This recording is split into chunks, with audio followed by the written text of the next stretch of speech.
Okay, so this is the loft space we're working in.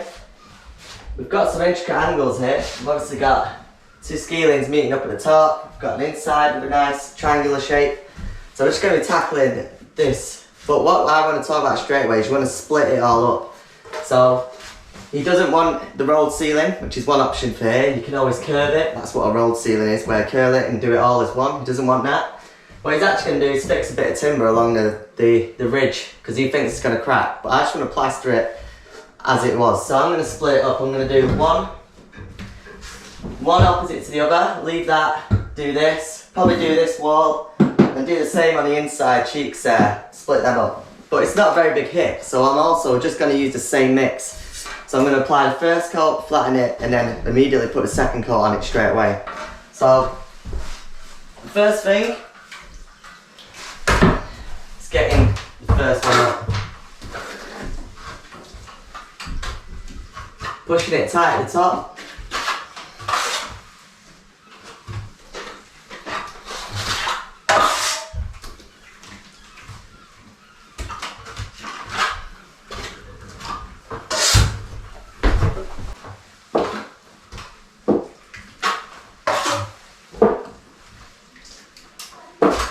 So I always put quite a thick coat on the skeelings, or the sloped ceilings. I call them skeelings. Whether that's right or not, who knows. But I always put a thick coat because it's always quite a bit of undulation in timbers. So we get the tops on. And this part you don't really want to work two of the same angles, because at the top you want a nice clean line to work to for the next part. So I'll work across there.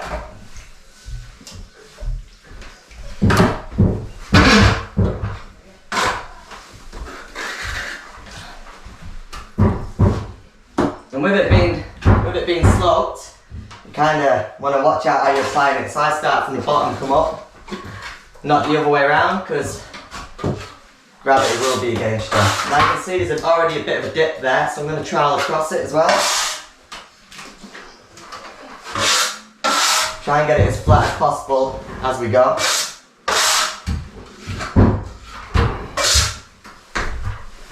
As you can see, we're working opposites now, so I want to meet the centre now. I don't mind about this wet angle. That wet angle's fine. We can get a corner trowel in there, but it's where you've got an apex where the 2 points meet. You'll really struggle to do that with a wet angle, so I'm just splitting the room up.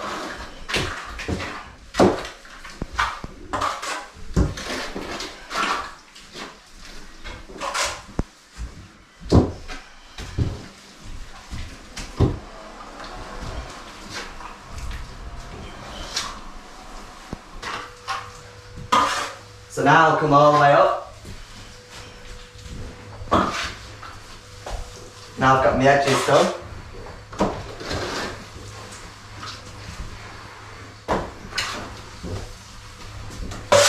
Starting to get it flat.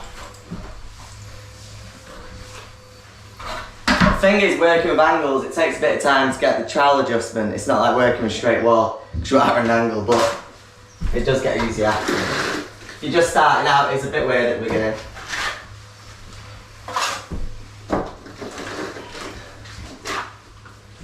See where the lines are?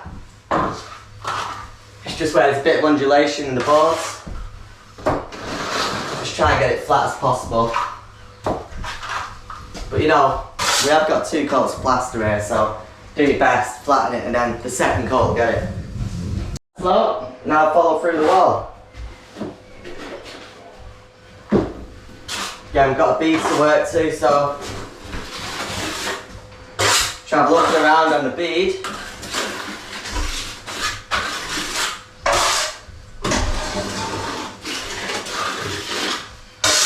That sets our point of reference. If you travel across the bead, you don't trowel into it. You always trowel up the bead, and that gives you your parallel and something to work to.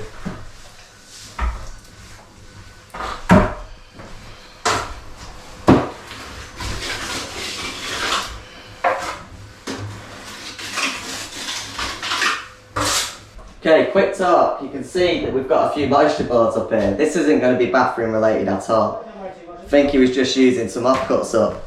And basically, a lot of plaster is saying, can you plaster onto it? Just a little bit of PVA, you don't need blue grit. I did it the other week even, and it was absolutely fine. You don't need to prime it with their special primer. I've just whacked a bit of PVA on. It should be absolutely fine. I've always plastered that way. I've never used anything else, so I've never had any issues. So now we've got that point, we've got something to work to. So just plaster into it.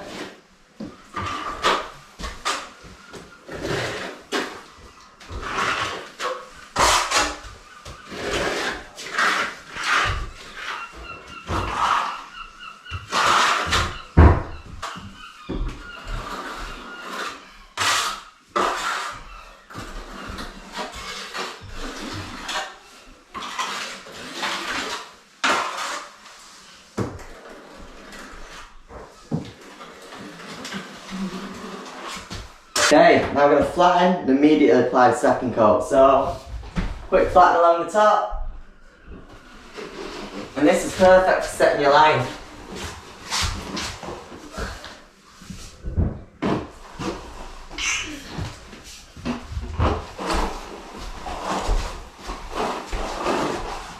Now if you go horizontally as well as vertically, then you ensure that you've got that perfectly flat ready for your second coat. It just makes life so much easier. So, well,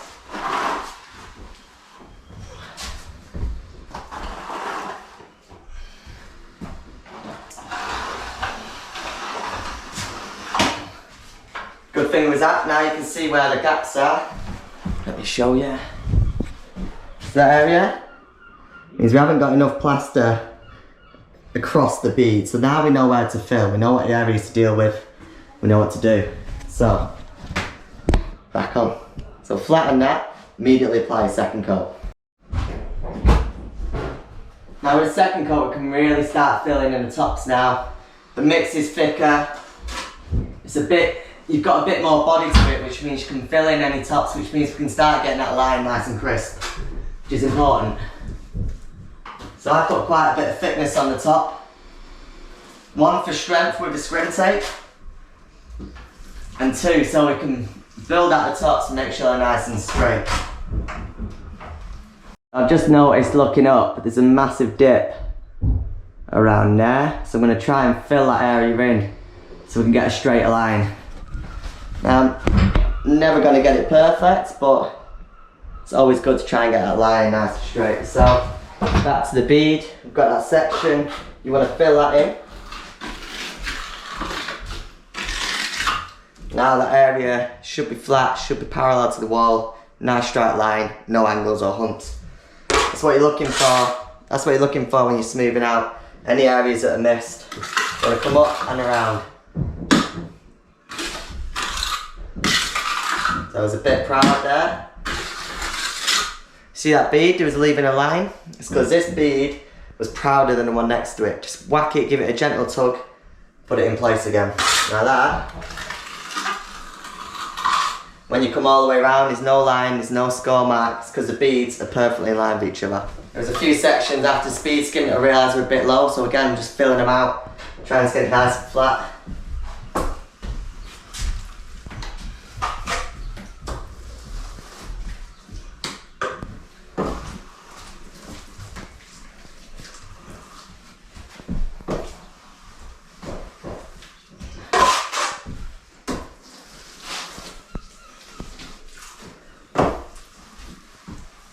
There's a little angle in there.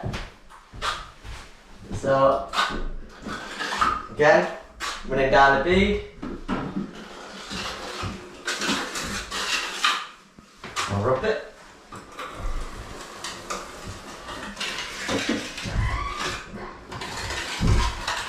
Fill the centre in. I had some plaster left over. Why not do it? So, put the second coat on.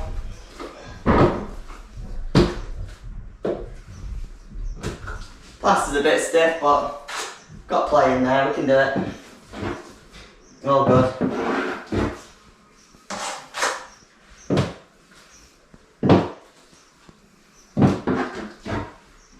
So this is where this bad boy comes into play. This is a bricky trowel, got the point, and I've had this for about 4 or 5 years. If I'm going to give you any advice, one is get one of these. Don't get the stainless steel ones.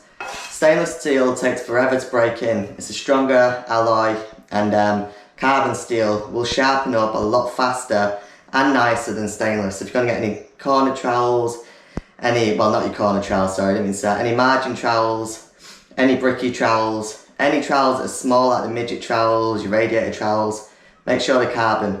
Because you never use them, you need to make sure you're going to get something that'll sharpen a lot faster. So this is carbon. I've had this for years and I never want to lose it because now it's perfect for these little areas. So I'll take a bit, coming in at the top, meeting that point there. All the plaster's on. Again, flatten it straight away and then carry on. It's the same thing then, we flatten again. So I'm going to come across first. And then coming up.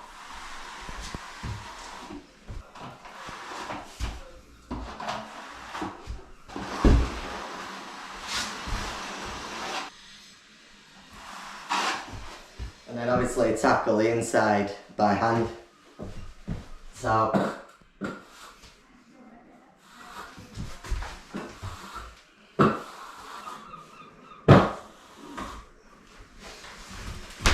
that's it. Now flatten it once. I'm going to go over the areas what I speed skimmed with a trowel, and then the process is the exact same. So then I'm going to go into beads, getting your angles right. But for now I'm just going to trowel over everything. Now speed skimmed it, I'm going to do it straight away. And that's the joys of having a mix straight after each other. You can do the process a lot faster because the plaster's drying, and it's drying as one. It's almost acting like one thick coat of plaster. So yeah, speed skimmed, that speeds up reaction a little bit and enables you to trowel it straight away.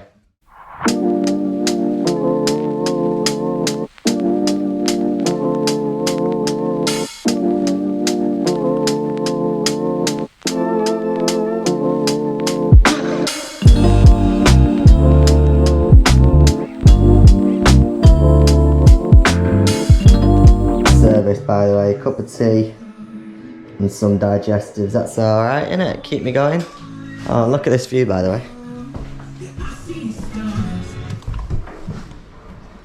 Look at that.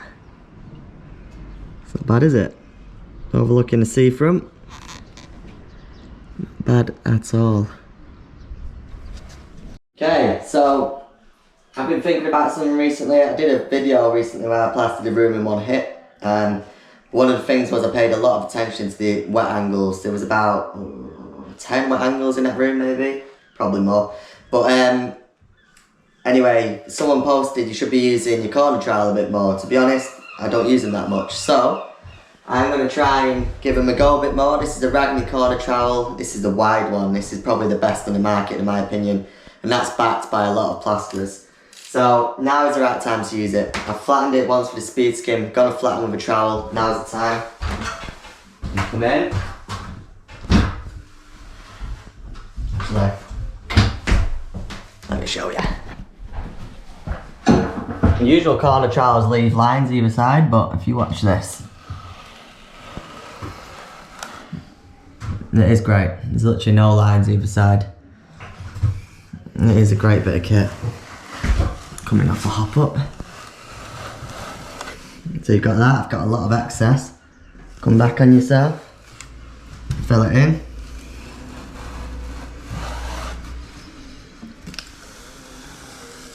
I mean, you don't get much better than that really, do you? It is an exceptional corner trowel.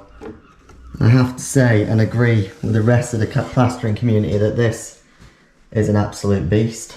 Look at that, it's beautiful, isn't it?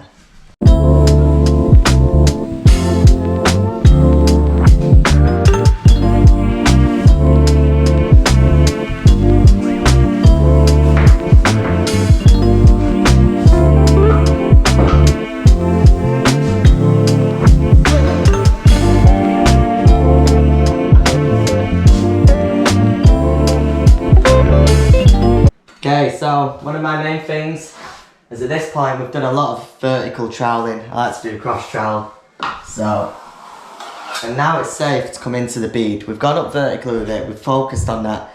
Now it's safe to go horizontally into it as well. And this ensures it's not only flat vertically but also horizontally. So don't be scared to go into the bead, you've just got to wait for it to dry up. But once your lines and plaster's set, it's good to go. So, straight in there. And then following down the bead to keep it nice and sharp.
So now we've got this hard edge to work to.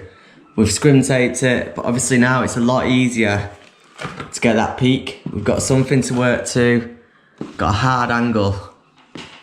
Sorry, I'm trying to plaster with one hand, it's very hard. But we've got a hard angle to come to there, which means when it comes to getting that line, it's gonna be a lot easier. Again, I've got a bit of filling to do here. It's a bit of a dip, but again, it's just the first coat. So that's how essential it is to make sure you've got a hard angle to work to there. We'll get this on, that's on. We're keeping the sides, he wants to keep them as they are, and then that's the room done.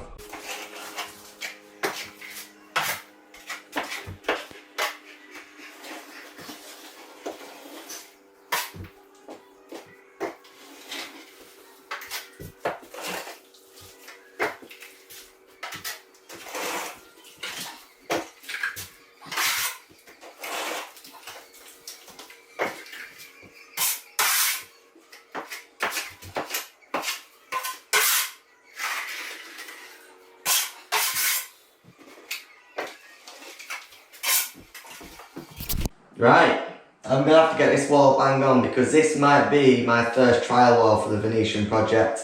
If you've not heard, I've got a new project coming this year where I want to learn Venetian plastering. And basically this house is my wife's uncle's house. I've said to him, can I have somewhere to trial it? It might be this wall. So we've got some negotiations going on.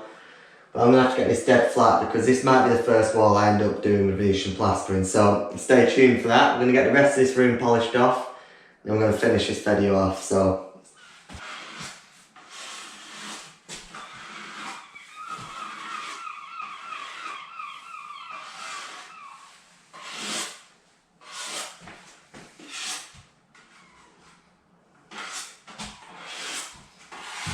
Okay, that's it. We've got the loft completed. If you like this video, please hit the like button and please subscribe to our videos for more like this. We'll show you more tips on plastering and just general good advice on how to become a better plasterer. If you want to learn a full process of plastering without any gaps, if you want to learn how to plaster your first wall, or maybe you just want to improve your game, Feel free to sign up to our free welcome course from Plastering for Beginners. We'll show you how to mix the plaster, the best way to apply it, the 7 steps to plastering a wall, which I don't show you completely in this video, and other general tips on how to get started or become a better plasterer. So the link's below or somewhere around here. But again, thank you so much for watching, really appreciate it. And yeah, hit that like button, leave your comments, let us know what you think. Cheers.